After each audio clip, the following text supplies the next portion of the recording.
Check out the big breakout in banks. The KBE Bank ETF ripping higher again today is now on pace for its best week since last February. And it wasn't just the money centers leading the charge. Take a look at some of the names posting the biggest gains today. SVB, Signature Bank, Citizens Financial, all up more than 5%. So as you get ready for the banks to kick off earnings season next week, are you banking on these names? Karen, I feel like it's almost a choose your own adventure here in terms of how you interpret what the Fed gave us in the minutes yesterday and the rising yield curve. If you are to believe that the Fed is going to be raising rates into a slowing economy, is that a good environment for banks? Or are we expecting raising rates into a good economy, which would be a great scenario for banks?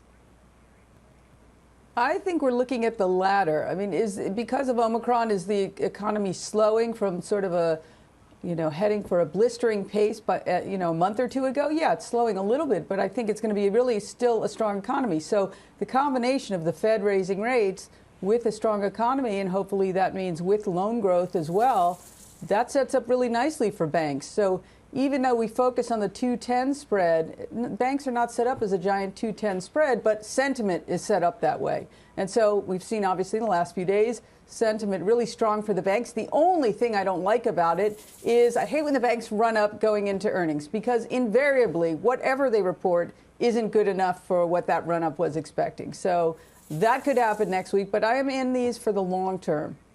Yeah. Guy, what's your take on the setup here?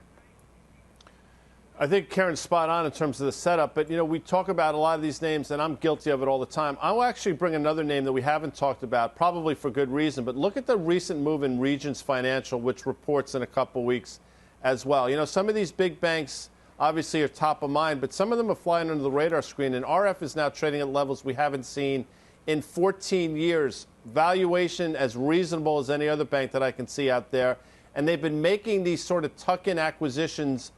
Very interesting. They spoke at a Goldman Sachs conference, I think, in early December. They talked about sort of the new pivot they're making. So I think Regions Financial could surprise some people to the upside. I'm with Karen in terms of these big name banks, but there's some under the radar names that we should talk about as well. Tim, what do you want to hear from the bank CEOs when they report next week? Well, I think one thing that, because Karen's spot on also about how banks rallying into their numbers. And again, banks sell off on their numbers. That's what they've done the last 6 quarters. And they usually about 10 days later start roaring. And I think we have a similar setup. But we want to hear about commercial and industrial loan growth, and this is something that we have not had. And if you look at where kind of loan to savings ratios are for these banks, they're low, relative basis. And I think we're in an environment where we have been getting signs. We've been hearing from the banks that this is starting to pick up. Look, a name like Citibank, which is wickedly underperformed Bank of America or Wells Fargo by 50% to Bank of America, by 70-ish% to Wells Fargo. We get why Wells Fargo maybe has outperformed because it was down the most. But this has been really a sad story at Citibank, and they've got a lot to do to also inspire people as it relates to why you'd want to own the stock. Buybacks, and certainly to what they can do, the dividend within the construct of what they're allowed to do. This is what I want to hear. They've got a big investor day coming up in March as well, and I think they're going to detail this. But again, be careful.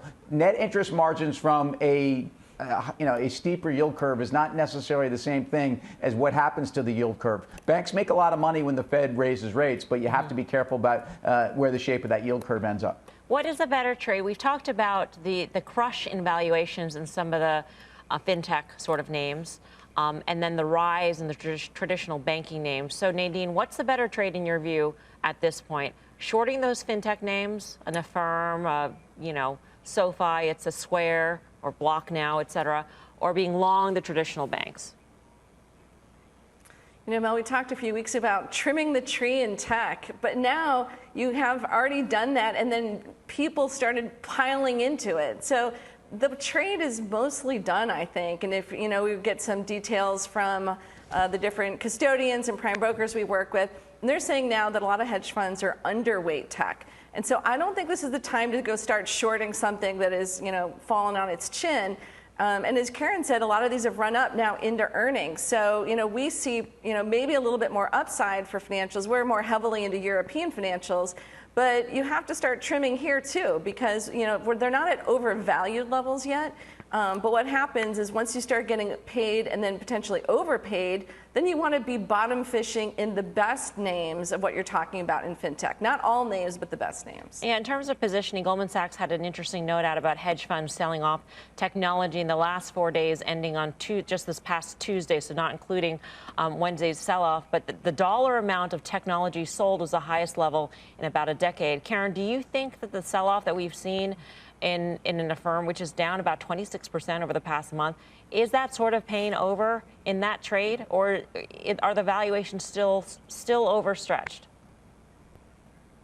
I think the valuations are still overstretched. Now, of course, it could trade at any price. It could trade up sharply. That could happen. But I think that these stocks look like they're attractive given how far they've come down from where they were insane.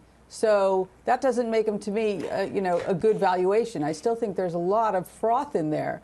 So I just look at the valuation of the much more, old line legacy banks, and that valuation, even though it's moved up a little bit, is still, to me, very attractive. So I don't want to, I am short some IGV because I do have FANG stocks. I have exposure there. But I am not anywhere close to getting on board for some of these fintechs.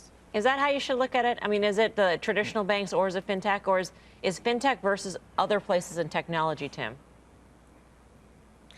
Look, JP Morgan's a fintech bank. Let's be clear. And actually, it's going to be an earnings driver. Their digital business, their cost savings, and their ability to actually navigate into a lot of these platforms that I think not only are more efficient, but in some cases are offering higher margins.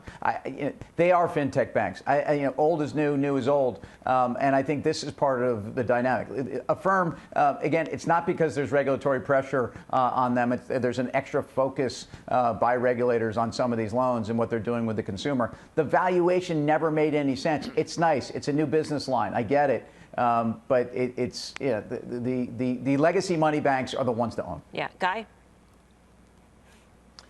It's interesting. Tim calls JP Morgan fintech. He's spot on. And Jamie Dimon was early on this as well. He talked about sort of the existential threat. Meanwhile, he was arming himself for exactly that. So I'm with him. And it's interesting. And we've talked about this. Dan Nathan was early on this one, but I think we've all come around to it. Morgan Stanley, which was floundering, and I'm using that word by choice, for years, they finally figured it out, and they got themselves into 3 very distinct business verticals, and they're killing it right now. So in terms of the legacy banks, the ones we talk about all the time, I think Morgan Stanley continues to set up really well.